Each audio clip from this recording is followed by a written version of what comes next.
हम लोग जो है फिजिक्स के पार्ट 2 का जो है 5वां चैप्टर कर रहे थे प्रकाशीय केंद्र। उसमें जो हमने कल तक हेडिंग क्या की थी, कल तक हमारी जो हेडिंग हुई थी वो क्या हुआ था, वो जो है हम संयुक्त सूक्ष्मदर्शी अथवा संयुक्त सूक्ष्मदर्शी अथवा यौगिक सूक्ष्मदर्शी का हम क्या देख लिए थे, प्रतिबिंब का बनना चित्र, और क्या देख लिया गया था हमारे द्वारा, प्रतिबिंब का बनना। ठीक है, आज हम क्या पढ़ेंगे, आवर्धन क्षमता पढ़ेंगे। ठीक है, संयुक्त सूक्ष्मदर्शी की क्या पढ़ने वाले हैं, आवर्धन क्षमता। तो बाद एक बार चित्र को और स्पष्ट कर लेते हैं, जो कल वाला चित्र था।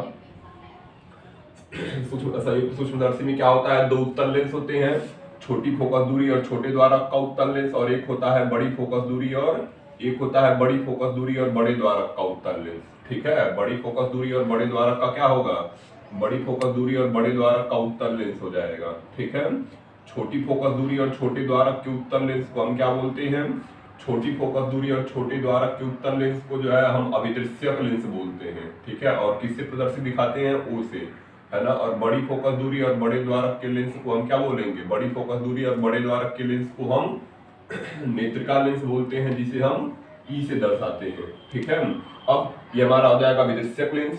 ठीक है, अभिदृश्यक लेंस है, ये कौन सा लेंस है, ये हो जाएगा हमारा अभिदृश्यक। तो ये सब बताया गया है, फिर से एक बार देख लेते हैं। अभिदृश्यक लेंस, और ये कौन सा लेंस था, ये हमारा नेत्रिका लेंस था। ठीक है, ये कौन सा लेंस है, ये हमारा जो है नेत्रिका लेंस है। इसकी जो है, इसको हम प्रकाशिक केंद्र को ओ से प्रदर्शित करते हैं और इसके प्रकाशिक केंद्र को ई से। ठीक है, अब मान लेते हैं यहाँ पे इसका जो है प्रथम मुख्य फोकस कितना था, इसका जो है प्रथम मुख्य फोकस है F O dash, capital F O dash है, और द्वितीय मुख्य फोकस हो जाएगा एफ ओ। ठीक है, द्वितीय मुख्य फोकस एफ ओ, इसका जो है इसका प्रथम मुख्य फोकस हो जाएगा एफ ई डैश, और फिर क्या था, इसका जो है द्वितीय मुख्य फोकस कितना हो जाएगा, एफ ई। ठीक है, द्वितीय मुख्य फोकस कितना हो गया, एफ ई। अब हम क्या करते हैं, प्रकाशिक, ये जो अभिदृश्यक लेंस है ना, ये जो अभिदृश्यक लेंस है हमारा ओ, इसके सामने इसके प्रथम मुख्य फोकस से कुछ दूर, ध्यान रखिएगा, प्रथम मुख्य फोकस से कुछ दूर, प्रथम मुख्य फोकस पर रखेंगे प्रतिबिंब अनंत पर चला जाएगा, तो इसलिए प्रथम मुख्य फोकस पर नहीं रखना है। प्रथम मुख्य फोकस से कुछ दूर एक बिंदु वस्तु रखते हैं। ठीक है, एक बिंदु वस्तु रखते हैं, बिंदु वस्तु का नाम क्या था, एबी। एबी से प्रकाश की किरण चली थी जो मुख्य अक्ष के समांतर थी। ठीक है, जो लेंस से अपवर्तन के पश्चात द्वितीय मुख्य फोकस से गई थी, एक किरण को हमने कहां से गुजारा था, एक किरण को इसके प्रकाशिक केंद्र से गुजारा था। ठीक है, एक किरण को हमने इसके कहां से गुजारा था, एक किरण को हमने इसके प्रकाशिक केंद्र से गुजारा था। ठीक है, एक किरण को प्रकाशिक केंद्र से गुजारा।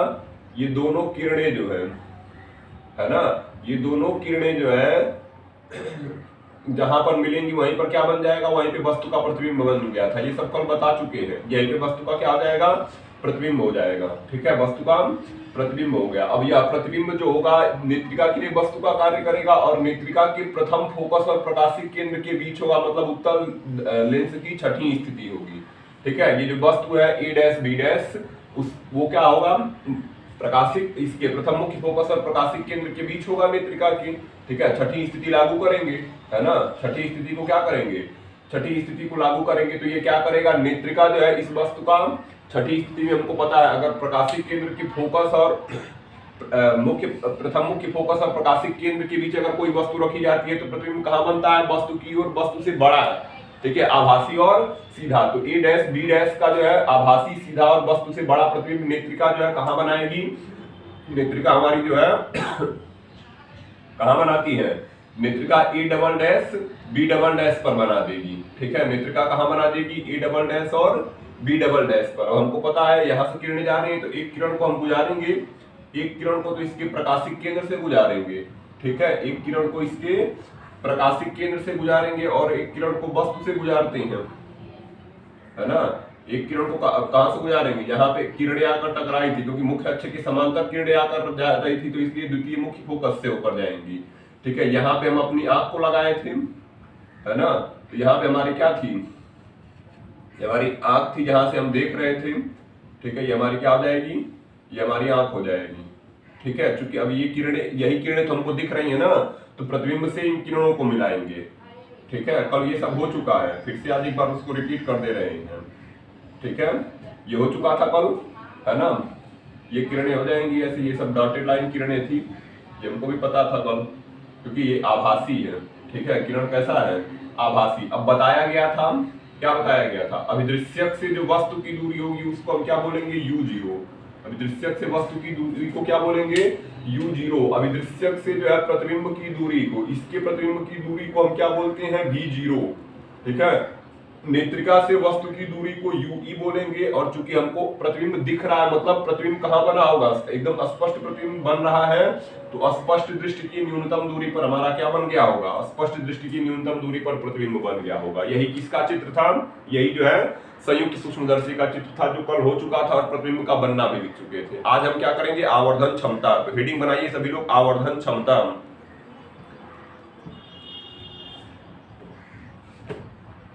तो क्या हेडिंग बनाइए, आवर्धन क्षमता। लिखिए, माना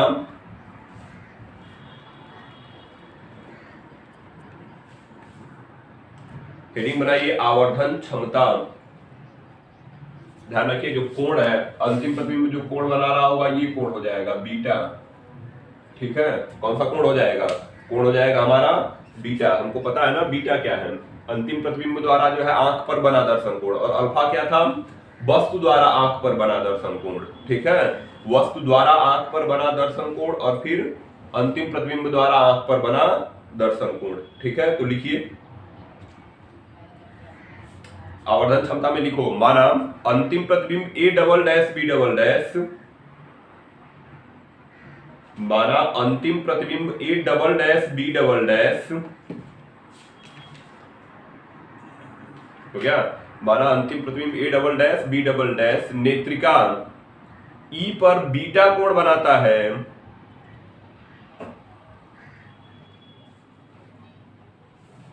नेत्रिका ई पर बीटा कोण बनाता है। अतः नेत्रिका ई पर बीटा कोण बनाता है, अतः A double dash B double dash द्वारा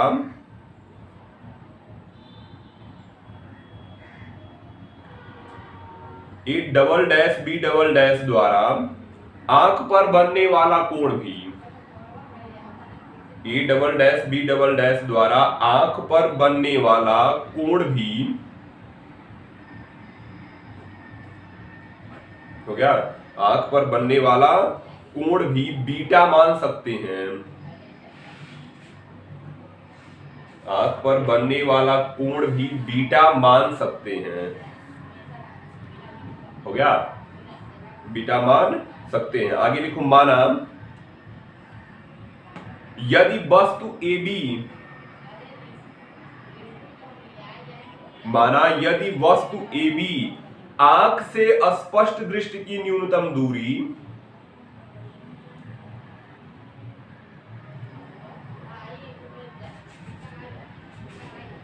माना यदि वस्तु AB आंख से स्पष्ट दृष्टि की न्यूनतम दूरी D पर हो, तो स्पष्ट दृष्टि की न्यूनतम दूरी D पर हो, तो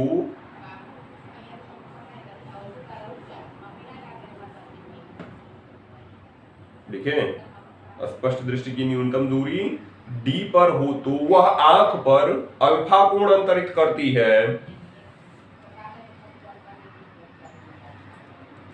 वह आंख पर अल्फा कोण, संभवतः यहां पे अल्फा दिखाते हैं, ये हो जाएगा अल्फा। ठीक है, आंख पर अल्फा कोण अंतरित करती है। अतः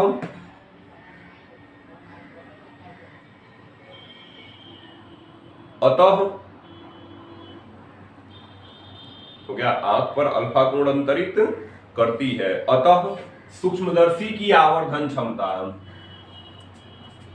अतः सूक्ष्मदर्शी की आवर्धन क्षमता यम बराबर, कल बताए थे, अतः सूक्ष्मदर्शी की आवर्धन क्षमता यम बराबर बीटा बटे अल्फा।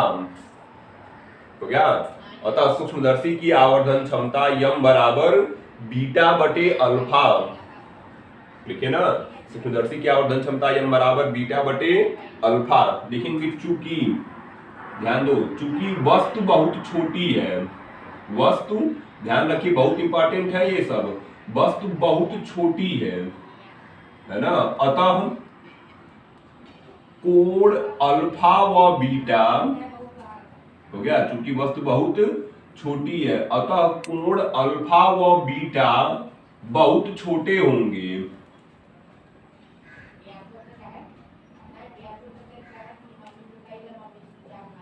हो गया, अतः कोण अल्फा व बीटा बहुत छोटे होंगे। यहां तक हो गया ना। अब जब छोटे हैं तो जितना मान टेन अल्फा का होगा, ठीक है, टेन अल्फा का होगा या टेन बीटा का होगा, जितना मान टेन बीटा का होगा लगभग उतना ही मान बीटा का, ठीक है, यानी टेन बीटा किसके बराबर हो जाएगा, बीटा के। और टेन थीटा बराबर हम क्या जानते हैं, चूंकि हमको पता है टेन थीटा बराबर क्या होता है, टेन थीटा बराबर होता है लंब बटे आधार, है ना। टेन थीटा बराबर क्या हो जाएगा, टेन थीटा बराबर हो जाएगा लंब बटे आधार, लंब बटे आधार। तो हम कौन से त्रिभुज की बात करेंगे, है ना। हम टेन बीटा तो ले रहे हैं, तो हमको लंब और आधार चाहिए, तो कौन से त्रिभुज का लंब और आधार चाहिए होगा, ठीक है। हम जो है इस त्रिभुज का लंब और आधार लेते हैं, ए डैश बी डबल डैश ए डैश बी डैश ई, ठीक है। हम किस त्रिभुज में बात कर रहे हैं, हम त्रिभुज जो है ए डैश बी डैश ई में, है ना। तो कोण के सामने बीटा यही है ना, कोण के सामने की भुजा लंब हो गई, कोण के सामने की भुजा क्या हो गई, कोण के जो है सामने की भुजा हो गई लंब, ठीक है। तो हमारा टेन बीटा जो है, टेन बीटा जो किसके बराबर है, बीटा के बराबर है, उसमें लंब क्या हो जाएगा, लंब हो जाएगा ए डैश बी डैश, और आधार क्या हो जाएगा, ये भुजा आधार हो जाएगी ई ए डैश, ठीक है, ई ए डैश। मतलब हमारा बीटा बराबर कितना आ गया, बीटा बराबर हो जाएगा ए डैश बी डैश और बटे हो जाएगा ई ए डैश। ये तो हमारा बीटा निकला है, ठीक है। अब हम क्या निकालेंगे, अल्फा निकालेंगे, ठीक है। किसको निकालेंगे, हम जो है अल्फा को निकालते हैं, ठीक है।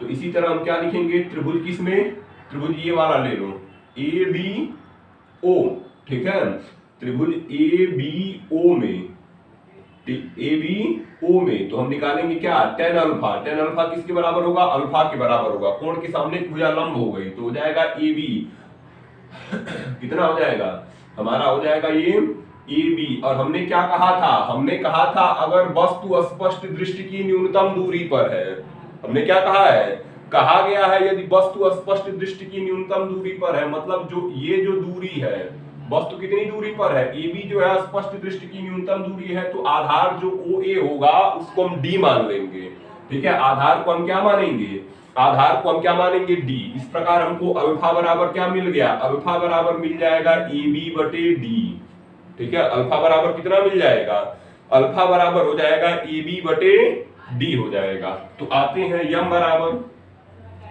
तब हम क्या लिखेंगे, ध्यान रखो बीटा बराबर मिल गया है ए डैश बी डैश बटे ई ए, कौन से त्रिभुज से, ए बी डैश ई से, और फिर ए बी ओ से हमको ए बी बटे डी मिल गया है अल्फा बराबर। तो लिखेंगे तब यम बराबर क्या लिखेंगे, तब जो है, या यहां से शुरू करते हैं, लिखेंगे तब यम बराबर बीटा बटे अल्फा था, तब यम बराबर बीटा बटे अल्फा से, यम बराबर कितना था, यम बराबर बीटा बटे अल्फा से, यम बराबर हो जाएगा बीटा का मान ए डैश बी डैश और बटे ई ए डैश, बटे कितना है ई ए डैश, और अल्फा का मान हो जाएगा ए बी और बटे कितना हो जाएगा डी, ठीक है। भिन्न को उल्टा कर दोगे तो यम बराबर कितना आएगा, ए डैश बी डैश और बटे हो जाएगा ई ए डैश और गुणे हो जाएगा डी बटे ए बी, ठीक है। डी बटे कितना हो जाएगा, बटे हो जाएगा डी बटे ए बी हो जाएगा, है ना।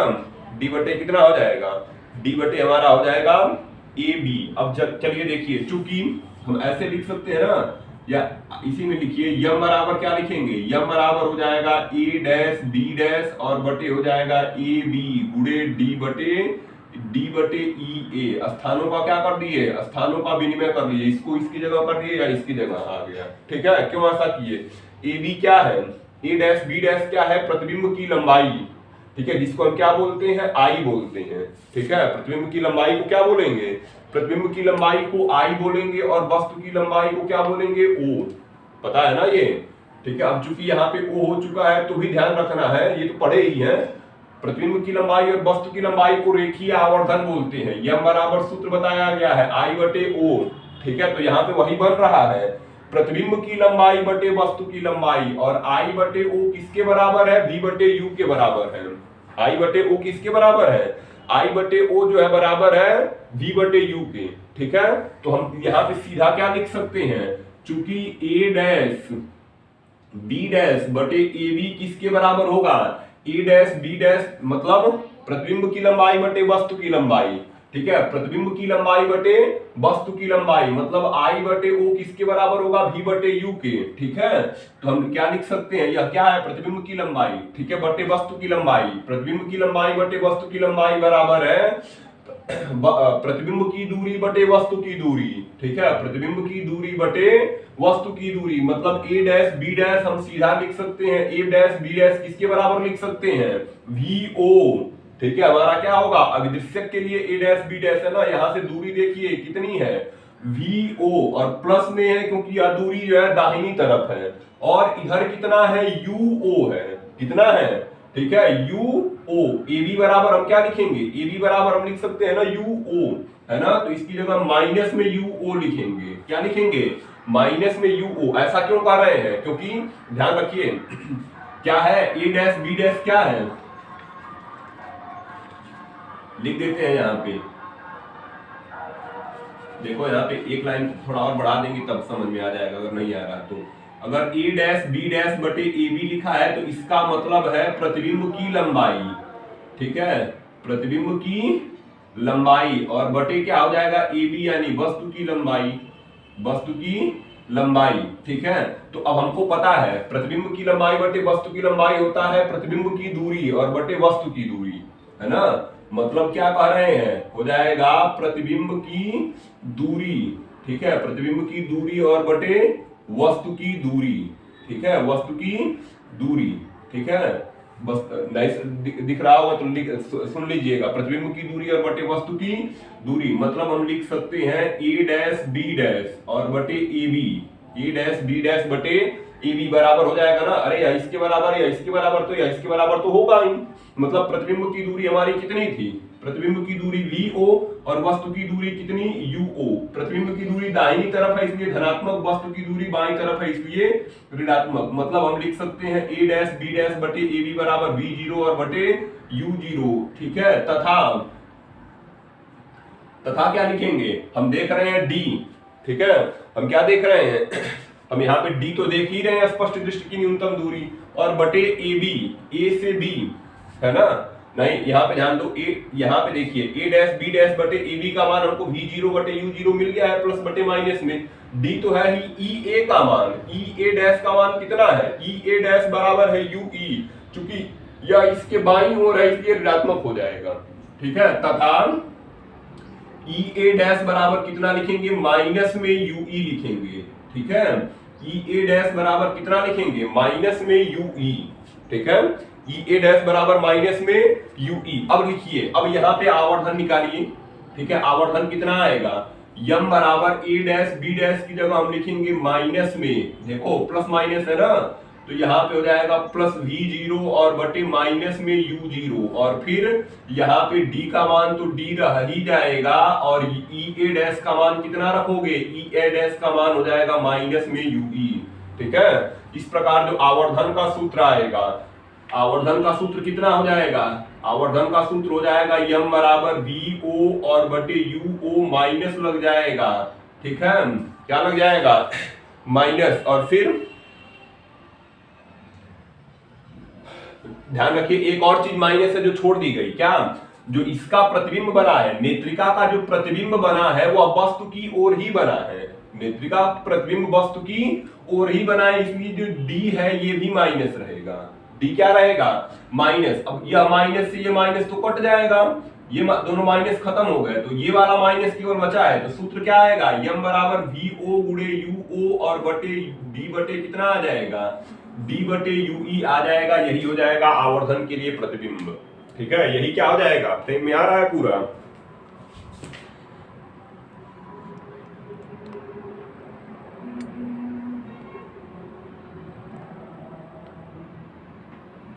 है ना।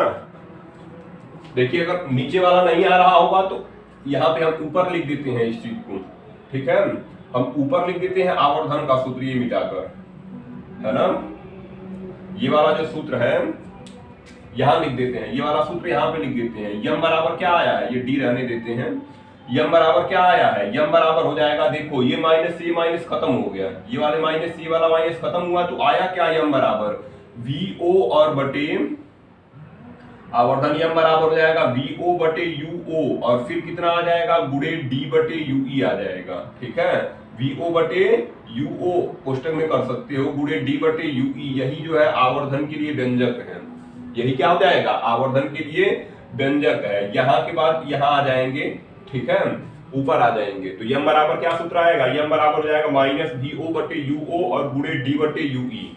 ठीक है, गुणे डी बटे यूई, ये तो आवर्धन का मूल फार्मूला। अब दो स्थितियां संभव होंगी।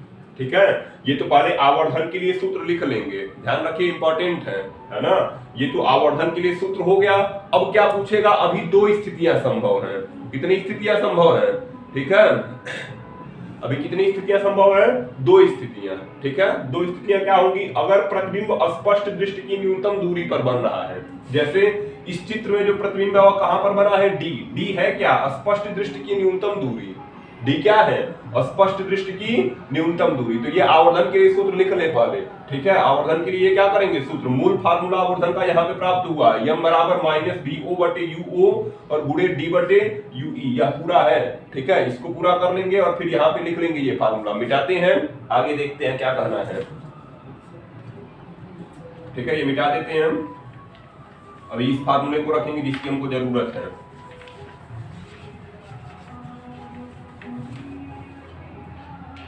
देख लीजिए, अगर फार्मूले में नहीं समझ में आ रहा है क्या क्या है, ठीक है, तो वीओ क्या है, वीओ है जो है अभिदृश्यक से प्रतिबिंब की दूरी, है ना, अभिदृश्यक से प्रतिबिंब की दूरी। यूओ क्या है, अभिदृश्यक से वस्तु की दूरी, अभिदृश्यक से वस्तु की दूरी। ठीक है, इस फार्मूले के नीचे यह लिख लेंगे तो ज्यादा स्पष्ट रहेगा। अभिदृश्यक से वस्तु की दूरी। डी क्या है, स्पष्ट दृष्टि की न्यूनतम दूरी, स्पष्ट दृष्टि की न्यूनतम दूरी, है ना, स्पष्ट दृष्टि की न्यूनतम दूरी। यूई क्या है, नेत्रिका से वस्तु की दूरी, नेत्रिका से वस्तु की दूरी। ठीक है, नेत्रिका से वस्तु की दूरी। अब फार्मूले में स्पष्ट हो गया होगा, वीओ अभिदृश्यक से प्रतिबिंब की दूरी, यूओ अभिदृश्यक से वस्तु की दूरी, डी स्पष्ट दृष्टि की न्यूनतम दूरी जो 25 सेमी होती है। ठीक है, और यूई क्या है, नेत्रिका से वस्तु की दूरी। ठीक है, अब आवर्धन के लिए ये तो मूल फार्मूला है, लेकिन अभी भी इसमें दो स्थितियां संभव हैं। ठीक है, तो इसके बाद यह चीज स्पष्ट हो जाएगी, या फार्मूले क्लियर करेगी क्या क्या है इसलिए।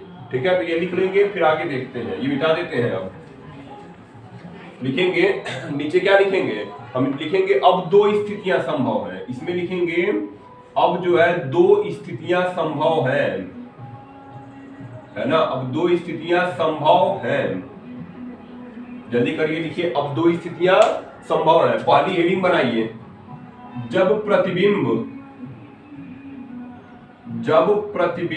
स्पष्ट दृष्टि की न्यूनतम दूरी पर, है ना, जब प्रतिबिंब स्पष्ट दृष्टि की न्यूनतम दूरी पर बनता है, न्यूनतम दूरी पर बनता है, ये हेडिंग है, जब प्रतिबिंब स्पष्ट दृष्टि की न्यूनतम दूरी पर बनता है। ठीक है, जब प्रतिबिंब स्पष्ट दृष्टि की न्यूनतम दूरी पर बनता है, ये हेडिंग हो जाएगी पहली। अब आवर्धन का तो मूल फार्मूला मिला, लेकिन आवर्धन में दो स्थितियां हो सकती हैं। एक तो जब अंतिम प्रतिबिंब स्पष्ट दृष्टि की न्यूनतम दूरी, जैसे इस चित्र में बना है, प्रतिबिंब कितनी दूरी पर बना है, डी दूरी पर। डी है क्या, स्पष्ट दृष्टि की न्यूनतम दूरी। ठीक है, तो वही कहा गया है, जब प्रतिबिंब स्पष्ट दृष्टि की न्यूनतम दूरी पर बने, उस समय आवर्धन क्या होगा हम देखेंगे।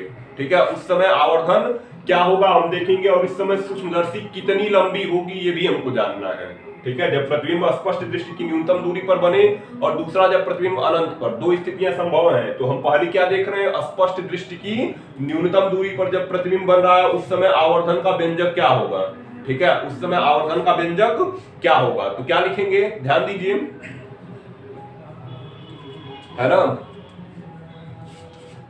ये पहली हेडिंग बनाइएगा, क्या, जब प्रतिबिंब स्पष्ट दृष्टि की न्यूनतम दूरी पर बनेगा। ठीक है, प्रतिबिंब कहां बन रहा है, प्रतिबिंब स्पष्ट दृष्टि की न्यूनतम दूरी पर बन रहा है, तो लिखेंगे इसमें यदि, इसमें क्या लिखेंगे, यदि नेत्रिका से यदि नेत्रिका से प्रतिबिंब स्पष्ट दृष्टि की न्यूनतम दूरी, ठीक है, स्पष्ट दृष्टि की न्यूनतम दूरी d पर बनता है, ठीक है, d पर बनता है, तो नेत्रिका के लिए, ठीक है, नेत्रिका के लिए u बराबर, नेत्रिका के लिए वस्तु कौन है, ue, ठीक है, तो वस्तु की दूरी हमेशा ऋणात्मक होगी, u बराबर हो जाएगा माइनस ue, और प्रतिबिंब कहां बन रहा था, प्रतिबिंब तो d पर बन रहा है ना, प्रतिबिंब कहां बन रहा है, प्रतिबिंब जो है d पर बन रहा है, ठीक है, तो v बराबर कितना हो जाएगा, प्रतिबिंब कहां बन रहा है, d पर, तो हम क्या लिखेंगे, v बराबर हो जाएगा, v बराबर किसके हो जाएगा, v बराबर हो जाएगा d के, ठीक है, v बराबर किसके होगा, d, चूंकि वस्तु भी बाईं ओर है और प्रतिबिंब भी, इसके लिए वस्तु बाईं ओर है, इसके लिए तो दाईं ओर था, इसके लिए प्रतिबिंब यहाँ था ना, तो इसके लिए दाईं ओर प्रतिबिंब था, लेकिन इसके लिए देखो, इसके लिए वस्तु भी बाईं ओर है और प्रतिबिंब भी बाईं ओर है, इसलिए जितनी भी दूरियां बाईं ओर होंगी सब क्या करेंगे, ऋणात्मक, तो u बराबर माइनस ue और v बराबर हो जाएगा माइनस d, v बराबर कितना हो जाएगा, v बराबर माइनस d, तथा f बराबर क्या होगा, चूंकि नेत्रिका जो है उत्तल लेंस है और उत्तल लेंस की फोकस दूरी हमेशा धनात्मक होती है, तो f बराबर हो जाएगा fe, f बराबर कितना हो जाएगा, fe, तो लिखेंगे लेंस सूत्र से, ठीक है, लेंस सूत्र से फार्मूला लगाओगे 1/f बराबर 1/v माइनस 1/u, 1/f बराबर कितना, 1/v माइनस 1/u, तो अब रखिए अब यहाँ पे, ठीक है, क्या होता जाएगा, 1/f की जगह f ही कर लेंगे, v की जगह माइनस d रखेंगे और u की जगह माइनस ue हो जाएगा, u की जगह कितना हो जाएगा, u की जगह हो जाएगा माइनस ue, ठीक है, माइनस ue, हम चाहते क्या है, d/ue का मान किसी तरह निकालें और इस आवर्धन के सूत्र में रखें, ठीक है, d/ue का मान निकालें और इस आवर्धन के सूत्र में रखें, तो ध्यान दीजिए, अब 1/fe बराबर क्या आएगा, हो जाएगा 1/fe बराबर हो जाएगा माइनस 1/d, ठीक है, माइनस 1/d और प्लस हो जाएगा 1/ue, प्लस 1/ue, हमको ध्यान रखिए किसका मान कह रहे हैं निकालने को, d/ue का मान बोल रहे हैं निकालने को, ये पूछा गया है, बहुत ही इंपॉर्टेंट है, ठीक है, तो इसलिए इसको देखिए, हमको क्या चाहिए, d/ue का मान निकालना होगा, जिससे हम इस आवर्धन के सूत्र में रखकर स्पष्ट दृष्टि की न्यूनतम प्रतिबिंब के लिए आवर्धन ज्ञात कर पाए, तो हमको किसी भी तरह d/ue चाहिए, फार्मूले में d/ue कैसे आएगा, अंश में दोनों पक्षों में d का गुणा कराओ, अगर d का गुणा कराओगे तो यहाँ d/ue बन जाएगा, तो लिखेंगे क्या, अंश में जो है, अंश में दोनों पक्षों में, है ना, अंश में दोनों पक्षों में d से गुणा करने पर, ठीक है, d से गुणा करने पर, ठीक है, अंश में दोनों पक्षों में d से गुणा करने पर, देखिए d से गुणा कराएंगे यहाँ पे तो कितना आ जाएगा, हो जाएगा d/fe, और इधर अंश में जब d का गुणा कराओगे तो माइनस d/d और हो जाएगा d/ue, d/ कितना हो जाएगा, ue, d से d कट जाएगा तो आएगा d/fe बराबर हो जाएगा -1 और प्लस d/ue, d/ कितना आ जाएगा, d/ आ जाएगा ue, ठीक है, अब एक को पक्षांतर कर दो, एक को क्या करोगे, एक को पक्षांतर करोगे तो d/ue बराबर कितना आ जाएगा, d/ue जब एक इधर आएगा तो हो जाएगा 1 प्लस कितना हो जाएगा, 1 प्लस और d/fe था तो उसको लिख देते हैं, ठीक है, d/ue बराबर कितना आया, 1 प्लस d/fe, ठीक है, 1 प्लस d/fe, नहीं आ रहा है तो यहाँ पे देख लो, ठीक है, अगर यहाँ नहीं दिख रहा है तो हम क्या लिख रहे हैं, यहाँ से लिख देते हैं, कितना था, देखो यहाँ से उतार देते हैं, जब d से गुणा किए हैं तब फिर से उतार देते हैं, क्या हो जाएगा, हमारा पहले कितना था, 1/fe बराबर कितना था यहाँ पे, ठीक है, 1/fe बराबर था -d या -1 और प्लस कितना था 1/ue, हमने क्या किया था, d से गुणा किया था, d से गुणा अंश में, है ना, d से गुणा अंश में, अगर यहाँ पे दिख रहा होगा तो लिख लीजिएगा, नहीं तो हम यहाँ पे फिर से लिख देते हैं, तो हो जाएगा d/fe और इधर हो जाएगा जब d का गुणा कराओगे, ठीक है, यहाँ पे 1/d था माइनस में, 1/ कितना था, 1/d था, तो हो जाएगा यहाँ पे जब गुणा कराओगे -d/d और प्लस हो जाएगा d/fe, यूई, डी बटे यूई कट जाएगा तो हो जाएगा डी बटे एफ ई बराबर -1 और प्लस डी बटे यूई। एक को इस तरफ पक्षांतर करोगे तो डी बटे यूई, यह तो डी बटे यूई बच जाएगा, एक इधर आएगा तो हो जाएगा 1 प्लस डी बटे एफ ई, 1 प्लस डी बटे एफ ई। यह किसका मान आ गया? डी बटे यूई का मान। लिखेंगे डी बटे यूई का मान, डी बटे यूई का मान जो है आवर्धन सूत्र में रखने पर, है ना, आवर्धन सूत्र में डी बटे यूई का मान आवर्धन सूत्र में रखने पर, आवर्धन सूत्र यहाँ पर है तो यहाँ पे लिखेंगे, ठीक है, यहाँ पे देखेंगे मान रखिए तो यम बराबर हो जाएगा -VO और बटे UO, -VO बटे UO और गुणे डी बटे यूई का मान कितना रखोगे? डी बटे यूई का मान रख दोगे 1 plus D upon F E, 1 plus D upon F E. यही जो है क्या हो जाएगा? यही स्पष्ट दृष्टि की न्यूनतम दूरी पर जब प्रतिबिंब बन रहा है तो उसके लिए आवर्धन हो जाएगा। ठीक है, अगर यह चीज नीचे नहीं लिखी है तो यहाँ पे वही चीज ऊपर लिखी है। ठीक है, ये नहीं कि यहाँ पे भी लिख लो और यहाँ पे भी लिख लो, दोनों बार मत लिखो। ठीक है, दोनों बार मत लिखो। क्या यहाँ तक अगर दिख रहा है तो लिख लेना, फ्रेम में आ रहा होगा तो। वैसे दिख रहा है ना? तो ये दोनों और ये एक ही चीज है। ठीक है, जब हमारा प्रतिबिंब स्पष्ट दृष्टि की न्यूनतम दूरी पर बन रहा है उस समय आवर्धन क्या होगा? यम बराबर -VO बटे UO और गुणे D 1 plus D upon F E. ठीक है, कब होगा यह? जब प्रतिबिंब जो है स्पष्ट दृष्टि की न्यूनतम दूरी पर बन रहा है। जब प्रतिबिंब कहाँ बन रहा है? स्पष्ट दृष्टि की न्यूनतम दूरी पर, उस समय आवर्धन का यह सूत्र हो जाएगा। ठीक है, उस समय आवर्धन का क्या सूत्र हो जाएगा? उस समय आवर्धन का सूत्र हो जाएगा -VO बटे UO और 1 plus D upon F E. इस प्रकार इसको कर लेते हैं। इस समय सूक्ष्मदर्शी की लंबाई कितनी है? ध्यान दीजिए, सूक्ष्मदर्शी की लंबाई क्या है? अभिदृश्यक से नेत्रिका के बीच की दूरी ही सूक्ष्मदर्शी की लंबाई है। ठीक है, अभिदृश्यक से नेत्रिका के बीच की दूरी को सूक्ष्मदर्शी की लंबाई कहते हैं। ठीक है, अभिदृश्यक से नेत्रिका के बीच की दूरी को सूक्ष्मदर्शी की लंबाई कहते हैं। तो बताओ इस समय सूक्ष्मदर्शी की लंबाई क्या है? ठीक है, देखिए इस समय सूक्ष्मदर्शी कितनी लंबी है? अभिदृश्यक से नेत्रिका के बीच की दूरी कितनी है? ठीक है, यहां तक तो फार्मूला हो ही गया है ना? ये तो आवर्धन का सूत्र हो गया जब प्रतिबिंब स्पष्ट दृष्टि की न्यूनतम दूरी पर बन रहा है। ठीक है, लिखेंगे सूक्ष्मदर्शी की लंबाई, सूक्ष्मदर्शी की लंबाई। ठीक है, सूक्ष्मदर्शी की क्या हो जाएगी? सूक्ष्मदर्शी की लंबाई यल बराबर, ठीक है, सूक्ष्मदर्शी कितनी लंबी है? अभिदृश्यक से नेत्रिका के बीच की दूरी कितनी है? ध्यान दीजिए, अभिदृश्यक से इसके जो प्रतिबिंब की, अभिदृश्यक से अभिदृश्यक द्वारा बनाए गए प्रतिबिंब की दूरी है V0। अभिदृश्यक से अभिदृश्यक द्वारा बनाए गए प्रतिबिंब की दूरी कितनी है? V0। और नेत्रिका से जो अभिदृश्यक ने प्रतिबिंब बनाया था उसकी दूरी कितनी है? UE। उसकी दूरी कितनी है? UE। इस प्रकार अभिदृश्यक से नेत्रिका कितनी दूर हो गई? VO प्लस UE दूरी।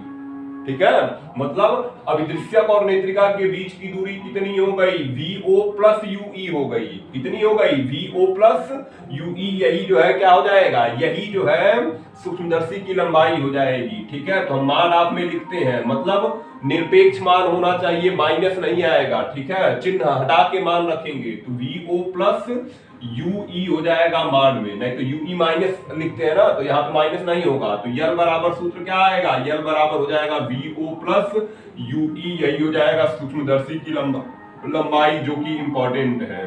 ठीक है, सूक्ष्मदर्शी की लंबाई इस समय कितनी हो जाएगी? इस समय सूक्ष्मदर्शी जो है VO प्लस UE दूरी लंबी होगी। ठीक है, सूक्ष्मदर्शी की लंबाई किसे कहेंगे? अभिदृश्यक लेंस से नेत्रिका लेंस के बीच की दूरी को ही हम सूक्ष्मदर्शी की लंबाई कहते हैं। ठीक है, अभिदृश्यक लेंस से नेत्रिका लेंस के बीच की दूरी को सूक्ष्मदर्शी की लंबाई कहा जाता है। अभी तो पहली स्थिति हुई थी जब अंतिम प्रतिबिंब स्पष्ट दृष्टि की न्यूनतम दूरी पर बन रहा था। अब दूसरी स्थिति क्या लिखेंगे? जब अंतिम प्रतिबिंब अनंत पर बनता है। अभी देख रहे थे कहां बन रहा है? स्पष्ट दृष्टि की न्यूनतम दूरी पर। अब यहां पर नहीं बनेगा। ठीक है, अब प्रतिबिंब कहां जाएगा?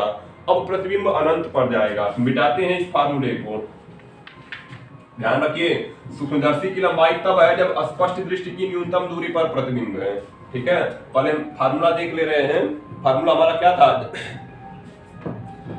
फार्मूला हमारा स्पष्ट, जब सामान्य फार्मूला जो हमको मिला था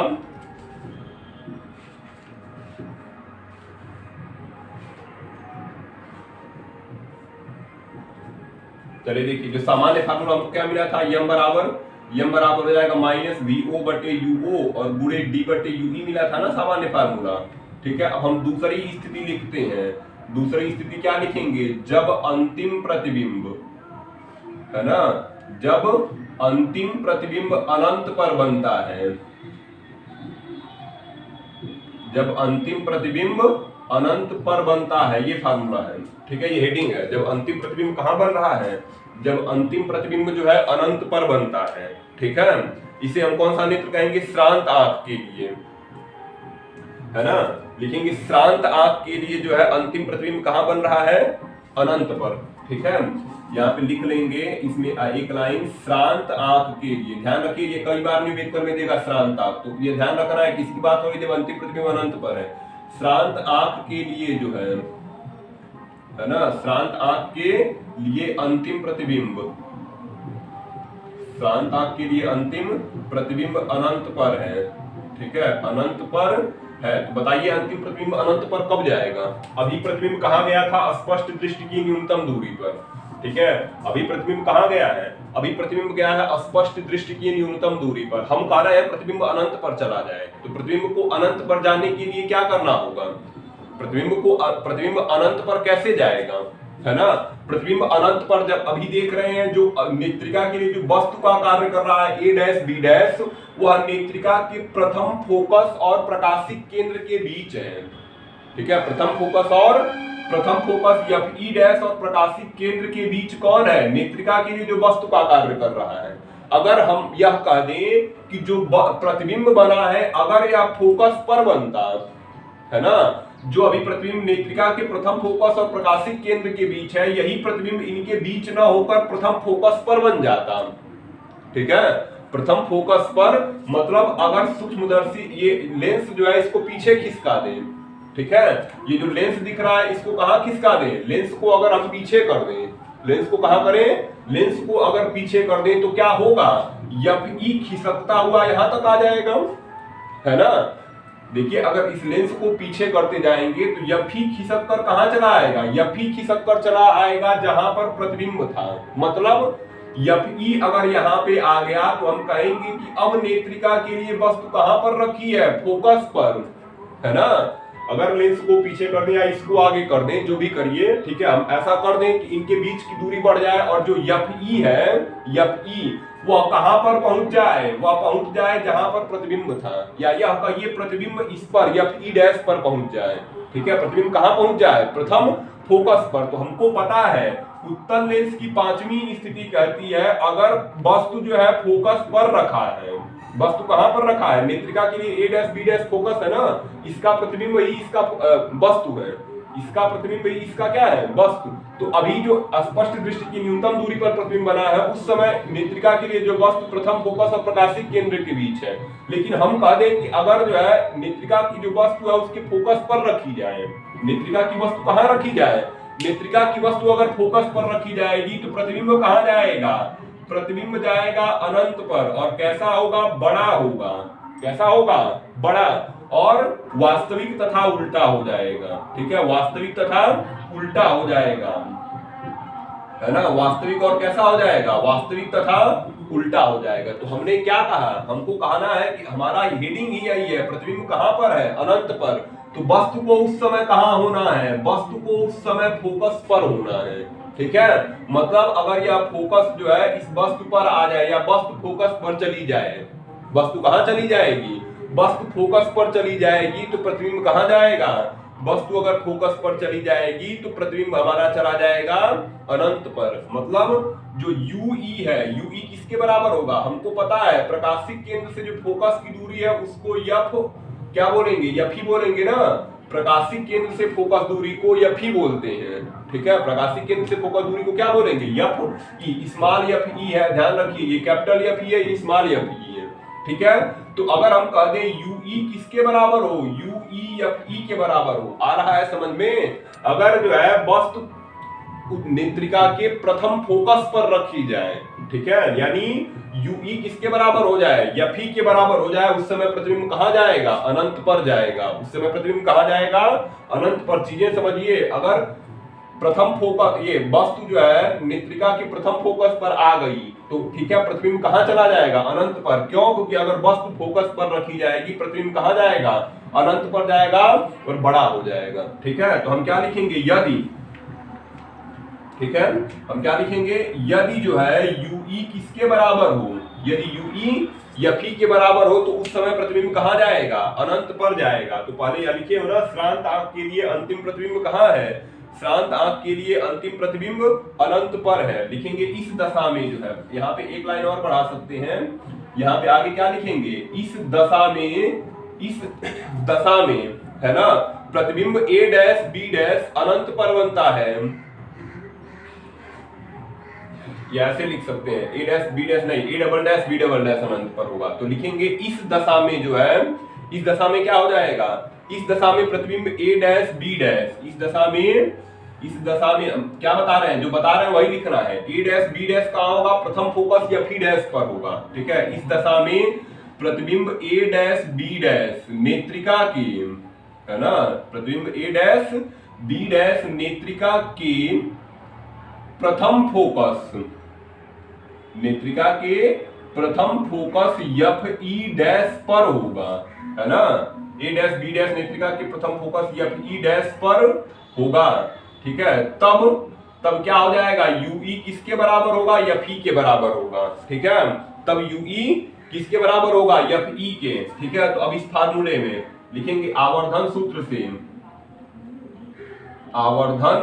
आवर्धन सूत्र से, क्या था आवर्धन सूत्र? यहाँ पे लिखा गया है यम बराबर माइनस बी ओ बटे यू ओ और गुणे डी बटे यू ई से, डी बटे यू ई से। यू ई को किसके बराबर कर देंगे? एफ ई के बराबर कर देंगे तो यम बराबर आ जाएगा, यम बराबर कितना आ जाएगा?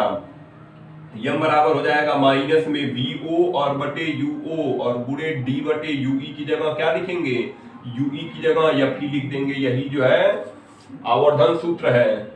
ठीक है, यही आवर्धन सूत्र है। जब अंतिम प्रतिबिंब कहाँ बन रहा है? अनंत पर बनता है। ठीक है, अंतिम प्रतिबिंब कहाँ बन रहा है? अनंत पर। तब आवर्धन का सूत्र क्या होगा? यम बराबर वी ओ बटे यू ओ और गुणे डी बटे एफ ई।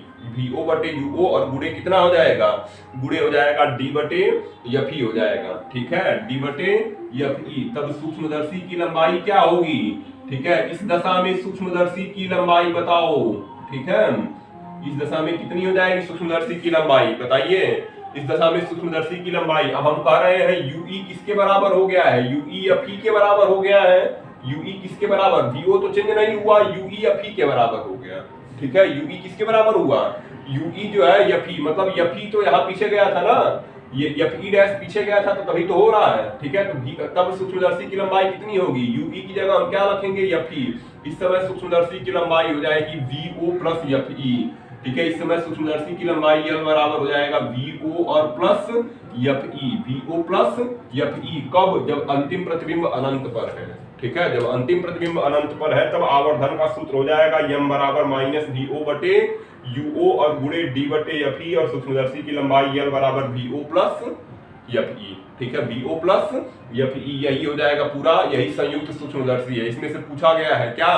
संयुक्त सूक्ष्मदर्शी का जो है नामांकित चित्र बनाइए और आवर्धन का व्यंजक लिखिए जब अंतिम प्रतिबिंब अनंत पर है या जब अंतिम प्रतिबिंब स्पष्ट दृष्टि की न्यूनतम दूरी पर है। दोनों में से कोई एक तो पूछ ही लेगा। ठीक है, बहुत ही इंपॉर्टेंट है ये, तो इसको फिर से एक बार देखेंगे अपने से, है ना। इसको क्या करेंगे? अपने से घर पे फिर से करेंगे। ठीक है, मिटा देते हैं, यही हो जाएगा। ठीक है, यही क्या हो जाएगा? यही हो जाएगा संयुक्त सूक्ष्मदर्शी। ठीक है, अब अगली हेडिंग हमारी क्या होगी?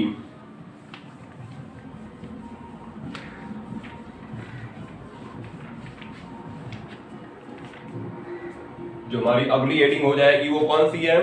संयुक्त सूक्ष्मदर्शी तो हम देख ही लिए। ठीक है, अब हमारी अगली हेडिंग हो जाएगी खगोलीय दूरदर्शी, है ना। हेडिंग क्या हो जाएगी? खगोलीय दूरदर्शी।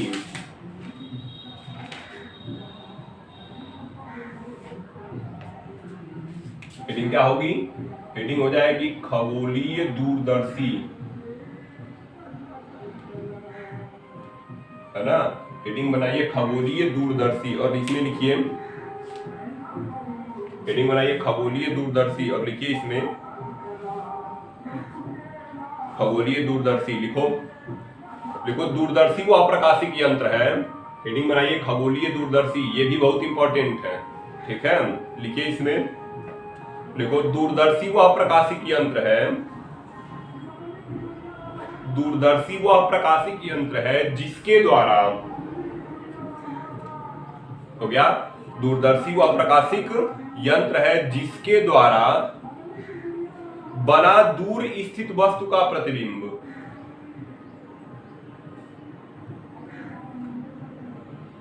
दूरदर्शी वह प्रकाशिक यंत्र है जिसके द्वारा बना दूर स्थित वस्तु का प्रतिबिंब आंख पर बड़ा दर्शन कोण बनाता है।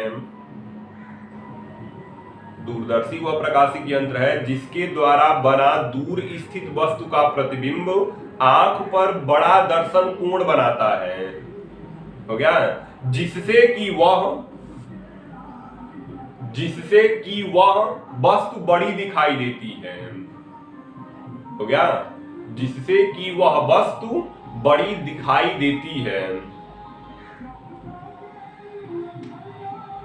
ठीक है, जिससे कि वह वस्तु बड़ी दिखाई देती है। लाइन छोड़िए, नीचे लिखिए, अथवा करके एक और परिभाषा लिख लो, ठीक है।